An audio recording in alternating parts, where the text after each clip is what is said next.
It's the Friday Feels, and we're back with your first sip of the weekend.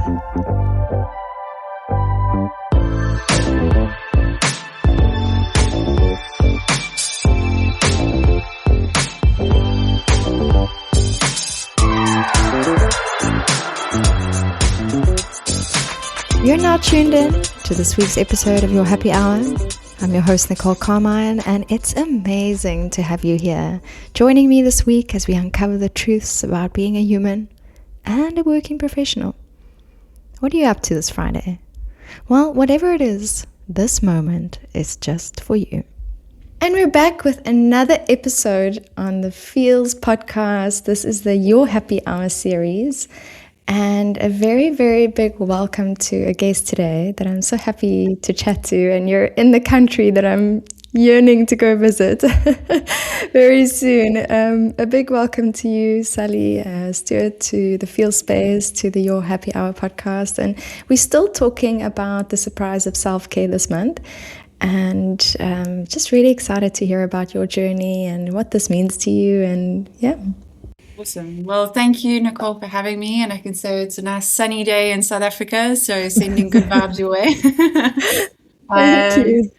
Yeah, I'm really excited to be speaking to you and everyone that's listening because it's a topic that's quite close to my heart and it's off-center from the normal corporate stuff that I'm normally chatting about, and it's something that I'm really passionate about.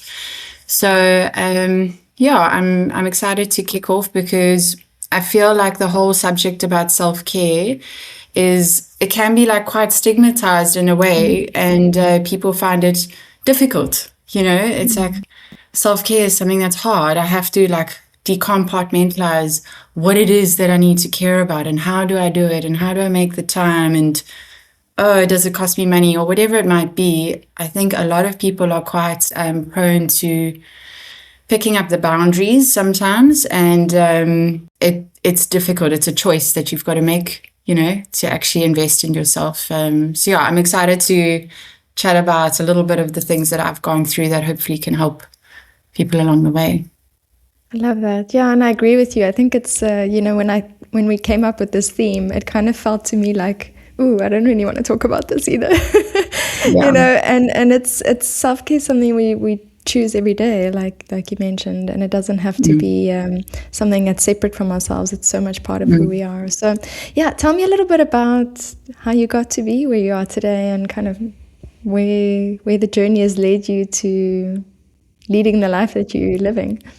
Yeah, it's been an interesting journey, I'm not gonna lie. I'll draw a little bit of context for everyone. So I've been working in kind of the professional space for 22 years. I'm in media. I started young, you know, really had to work my way up quite quickly. And I found myself in a precarious position, which worked out for the best, you know. But I've held quite a few different roles in my time, you know, in media specifically. And I maybe just want to start by drawing on something that I've noticed before I go into myself. Something that I've noticed about some of the people I've worked with, especially younger generations, up and coming. And I say younger, but, you know, they are 20, 21, 22 years old. And it's something I'm quite passionate about in terms of trying to guide as much as possible, gently, because what I noticed with a lot of these people who used to report to me and in these like team dynamics and in corporate dynamics, they were getting like signs of burnout really, really young, and a lot of fatigue and a lot of like demotivation and also like a little bit of irritation as to why things are not always going their way. And I was thinking about this topic, and I think it's something that's really important to mention. I used to chat to my team, the younger guys especially, to ask them like, what did you do this weekend? You know? And they would say, oh, I just chilled, just watched Netflix. I slept. I lay on the couch all weekend. Some of them would go out like partying. And these are the same guys that were often demotivated, often with no energy, and often like dealing with a lot of pressures as well. And I could see the struggle. And it made me realize how difficult it was for them to separate from the things that were easy to relax in so-called relaxing manner too. So taking a conscious decision to step out of your space to try and regulate was something that wasn't on their wavelength at all. It's something that they had to try and get from social media or from Netflix or whatever it is. And it made me like really passionate about this, because I was in a corporate space for quite a while, and then I peaked quite young, and I was managing a lot of people. I was going through a lot of mergers, and I experienced like really, really bad burnout. And it's something that people are talking about a lot lately. But I didn't know what burnout was. I mean, a typical A-type personality. I was doing 1,000 things. I'm like, I got this under control. And I just, the more that landed on my plate, the more I did. And I did it well. But I was functioning at such a high level, I didn't realize what was going on in my body. And then my body started to talk to me, actually. It like started shutting down and saying, okay, you know what? If you're not going to stop, I'm going to stop for you. I think what really ended it is I went through like a bad breakup, and then the job was like all encompassing. And I'm like, you know what? Enough is enough. And I packed up my house and I rented it out, and I shoved everything in a big container, locked up the key, and I booked a one-way ticket to Barcelona. And my journey started there, which for me, I think was quite interesting, because I didn't have a plan. It wasn't a conscious decision. It wasn't something that I had to take time out of my schedule to say, I'm going to go on a journey now and I'm going to really prioritize myself. It was none of that. It was really hard, and it was quite gruesome. And I woke up, I was like 33 years old in a hostel in Barcelona, and I'm like, what am I doing? So it was like a bit of a wake-up call. But what essentially started happening is, without a plan, I moved from one country to the next. I was really just retreating in a big way. So I wasn't talking to many people, unless it was like checking in and checking out or ordering a coffee or something like that. I wasn't talking to many people. I had almost no screen time because I was traveling. I was walking like 10 to 20,000 steps a day naturally. And little things started to happen. So I got rid of all my headaches. My back pain went away. I was completely present. Even though I was like maybe dealing with a lot of stuff, I needed that space just to walk. And if I did nothing but just walk all day, that was perfect. And I ended up going through Spain, Portugal, then popped across to Naples, and then I did Italy, and then did that for a couple of months.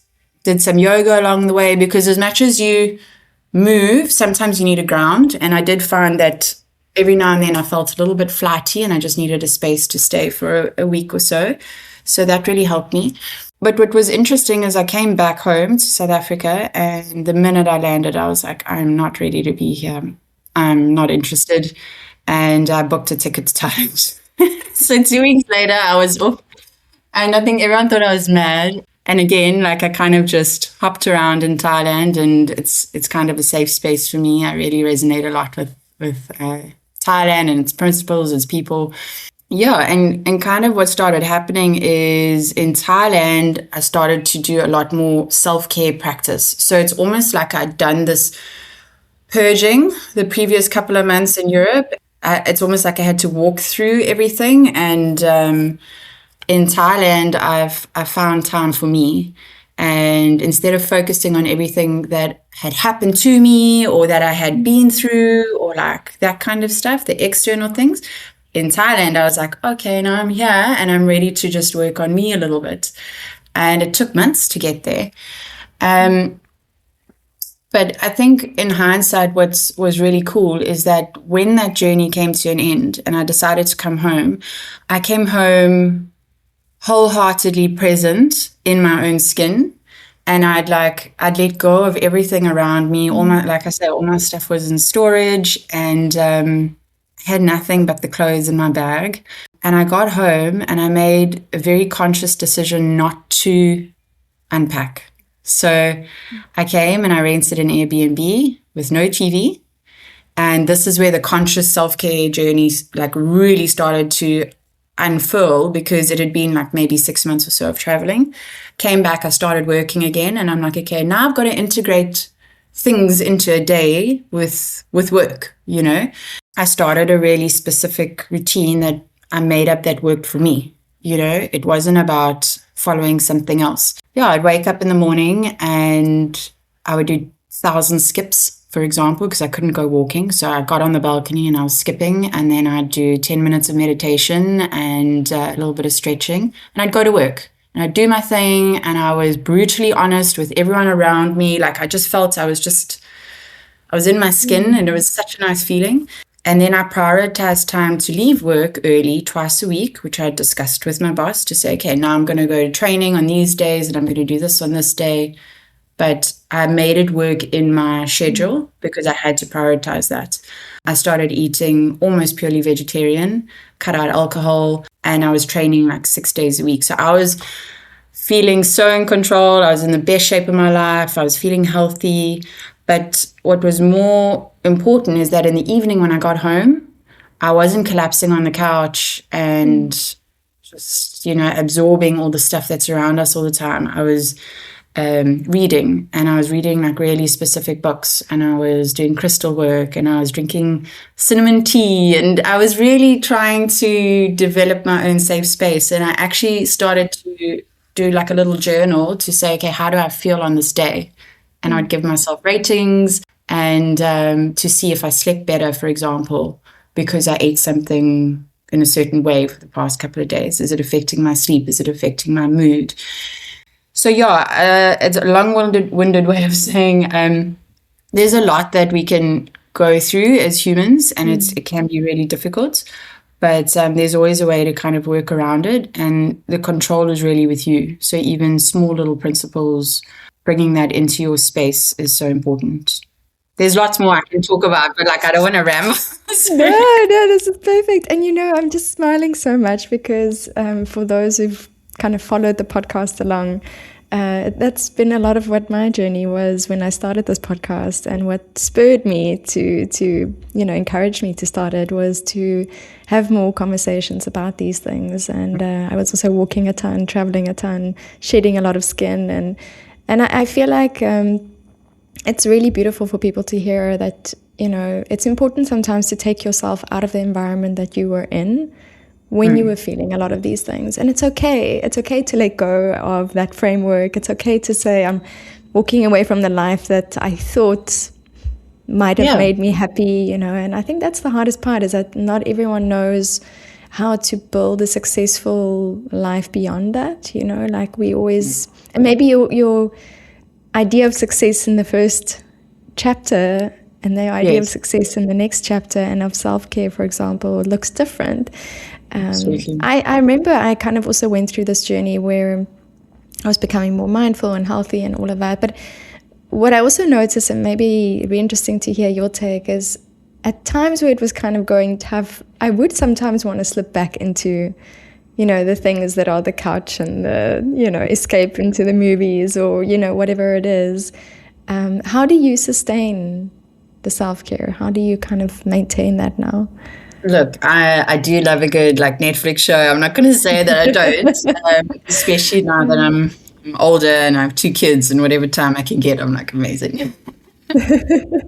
I think doing small, manageable things. So not being so hard on yourself. It's a big thing. And if I maybe speak to people that are not familiar with nutrition or with not comfortable in exercise or anything like that, I would just say, find ways to incorporate it into your day that is not challenging.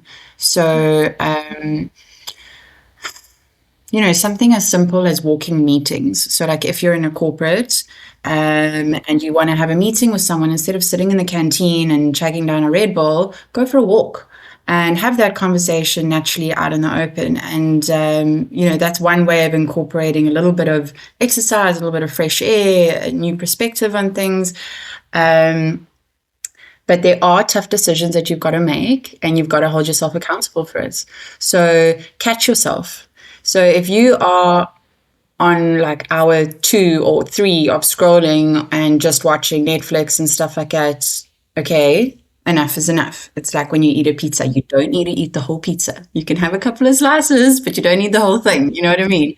So just holding yourself accountable and knowing what you want to do with your day when you have the time, like on the weekend, if you've got the time, build that space in to practice certain principles. So whether it's incorporating something into your diet or your routine that you haven't had before, instead of thinking about taking things away, I like saying, what am I going to add?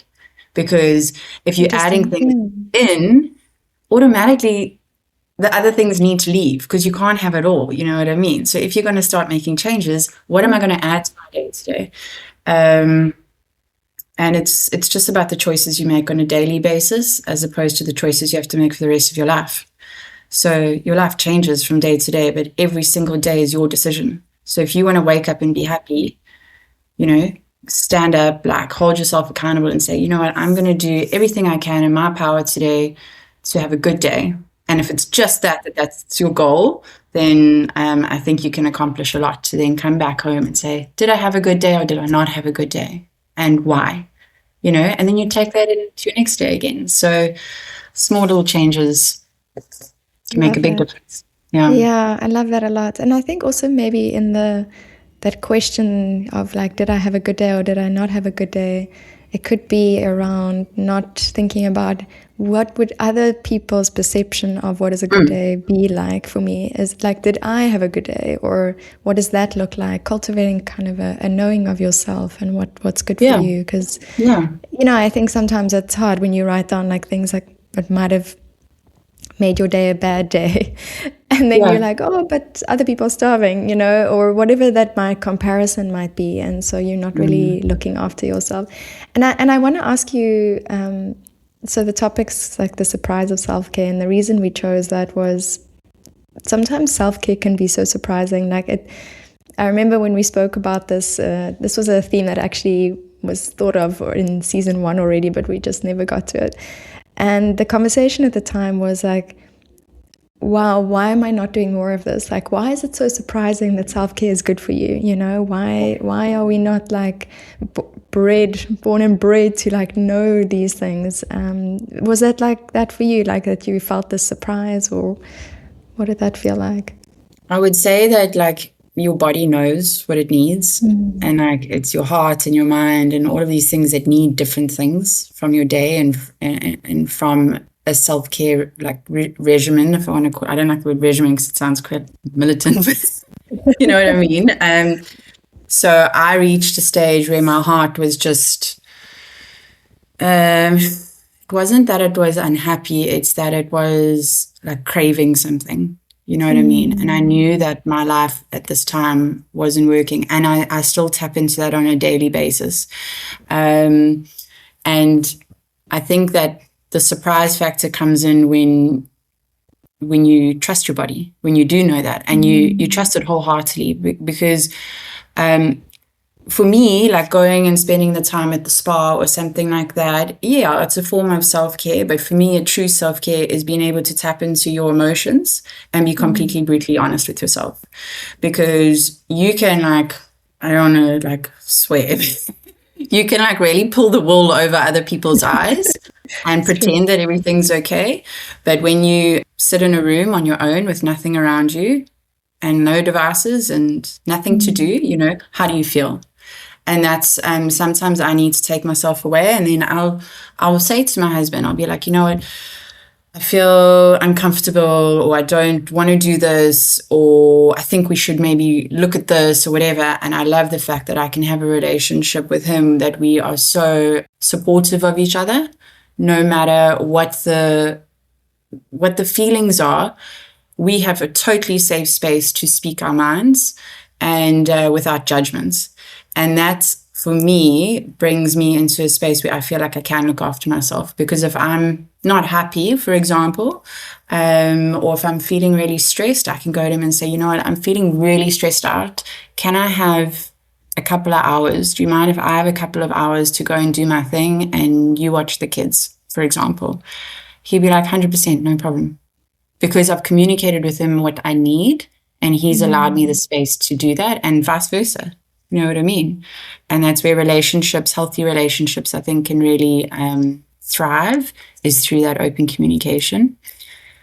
I think that's the most surprising thing for me, is that the answers are generally something that you never anticipated. It's something that comes on a day-to-day basis when you check in with yourself. Yeah, I love that. Yeah, I think I sometimes also try, kind of ask myself while I'm walking and like, hey, Nicole, like, how are you? Like really go in there with it, because your inner child's kind of always there and it's wanting to talk to you, but it's sometimes a bit scared because you're going to dismiss it at times, Right. So of course we have to build like a relationship with ourselves that we, like you said, trust ourselves, that we are holding safe space. And it does make it so much easier when somebody else like that you're living with then also allows you to feel safe and in that way. So that's really beautiful. I love that. It's a beautiful gem also. And on that topic, I wanted to ask you about gems. It's a little segment we do. It's kind of around gratitude, but learning. And so it's something that maybe in this past week you've felt or that's come up for you. And for me, it's been also kind of just learning how to open my heart a bit more.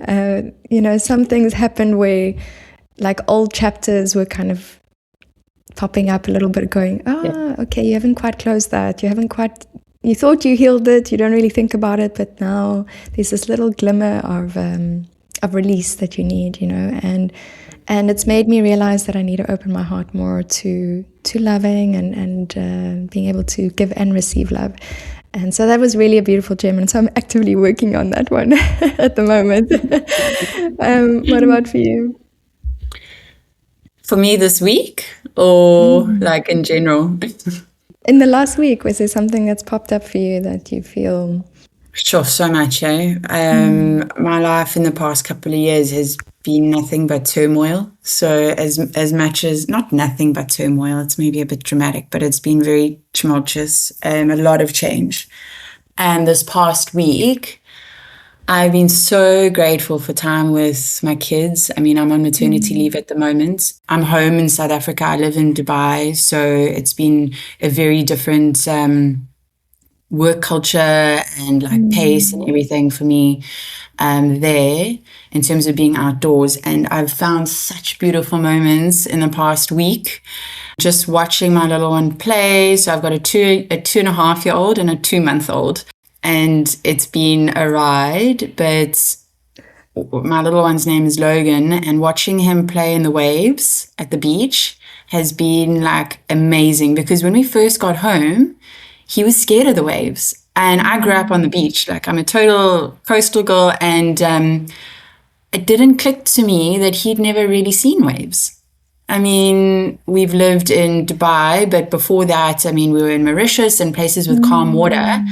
And he wasn't used to the waves and the noise and stuff like that, So when we first got here, he was very catfoot to go and play. And actually on Mother's Day, this past weekend was Mother's Day in South Africa. My mom passed away 3 years ago, and that was a huge turning point for me, and part of why the past couple of years has been really tough. But on Mother's Day, we took the kids and a picnic, and we went to the beach early morning. And I actually have a place, like a bench for my mom at the beach. And we just sat there and played in the waves, and it was windy. It wasn't like a great beach day. And it was such an amazing morning because there was so much energy. Like the water was cold and the waves were breaking and he was laughing. And I'm telling you, he was on an entire high the entire day. And all of that joy that came out of that day, that could have been a really sad day for me. And the love and everything that's like almost building on a day-to-day basis, it's really amplified this past week, and I'm feeling really at peace. So it's really nice. Oh, that's amazing. I'm so happy that you had that moment. I'm just getting teary listening to you. It's hard to to let go of people, and but then it's so beautiful when you get to appreciate the people around you, and in the moments like this. I do miss the nature in South Africa, so enjoy the waves for me as well while you're there. And on that, I want to give a big thank you also to our partners, a quick little partner spotlight to RSS.com, who has helped us distribute this podcast into the world, and to Blender Bombs, Bomb Company with nutritious snacks. They've given our audience a beautiful discount if you use the code THEFEELS, as well as BNE SIM, which is called Best Network Ever SIM, and they are really great travel, or just, native home eSIM if you want to use them. They've got really affordable data, and you can have a global experience with them. So thank you also to their discount. If you want to learn more about that, reach out to us on the socials. And then I also want to do a quick little people, places, and spaces, which is we always do as a segment, and it's a person, organization, or space, or a being that we feel have the feels. And so this week I am doing a little shout out to a very cute little space that I found. I've started doing singing classes, classical music singing classes for kids and babies here in Paris. It's been quite an interesting, heart-opening experience for me. And so one of the spaces is called OTP, and it's a beautiful space with like lots of games and kids, and space for the kids to play with the moms and have great coffee. And I just, what a beautiful energy that the owner gives. And so I just want to give a big shout out to them. We love your feels, and thank you for providing beautiful spaces for kids to grow and learn. And then I just have one more question for you, Sally, and that is, what is in your stack? So the stack is our reading list, and maybe you have a book that you've been eyeing that's sitting there, or a book that you've read that you'd love to recommend to our audience. Absolutely. So there's a book that stuck with me for the past couple of years, and I'm not normally someone that rereads something. And I've read this book twice. I will read it a third time. It's called The Traveler's Gift by Andy Andrews. I don't know if you've read it, but it is a short book, which is helpful for me because I don't love these very, very long books. But it's a story that also brings into it a lot of life lessons. And this book came to me. I hadn't researched anything. It was like one of those books I picked up at the airport when I was leaving, which is my favorite place to shop for books. What comes out of it is 7 key lessons. I would highly recommend it for anyone who likes to merge a little bit of like storytelling with something I can use as well on a day-to-day basis. And for me, it really resonated with me a lot at the time of my life that I first read it. And I take something new from it every single time. Oh, amazing. That's a great recommendation. I'm definitely going to read that. Thank you. My stack is forever growing. I'm going to have to make some time for reading. Awesome. But we'll add that to the stack, and the stack books are on the website, available to anyone if you are interested to see the other book recommendations. And I just want to say a big thank you to you for all our listeners that are listening. I hope you had a wonderful time thinking about kind of what has surprised you in your self-care, or where you would love to lean into the surprise of self-care, and just listening to you, Sally, chat about your journey. And it's brave. It's a really brave journey. And I'm really grateful that it got you to where you are today, that you can share with us. So thank you for doing that so openly. Thank you for having me. I was so surprised to be invited to join you guys, and it's something that I definitely didn't want to miss the opportunity, because these things, they come to you. And if it's one thing that I can say to everyone maybe in closing is when things come to you, accept it with an open heart, because even if it doesn't feel 100% right, it's there for a reason. So trusting your instincts and moving with it, and just grab the bull by the horns, and you've got this, and things always happen for a reason. And for me, that's a really big lesson that I think I'll keep with me forever. So thank you so much, Nicole, for having me, and for the great work that you're doing, and just spreading joy and happiness and learnings with everyone. It's really remarkable. So congratulations to you as well. Thank you so much. And a big shout out to Gavin for putting us in touch as well. And thank you. And wishing you all happy feels out there. Have a wonderful, beautiful weekend. Thanks, Nicole. Ciao, everyone. If you haven't just yet, follow Friday Feels on Instagram, Facebook, TikTok, and LinkedIn. You can share with us all your feels this week by tagging us at fridayfeels.co. And you can also find the website at that handle. And now, as you ease into this weekend, take a moment. Celebrate who you've become, what you've overcome, and what is yet to come as you do the crazy and cool things that you do as the authentic you. You know, the truth about life and work is that it's hard, but the beauty is this global working experience that you're in, well, we earn it together. So keep connecting, empowering, and inspiring this week. And of course, keep it raw and real. Until next time.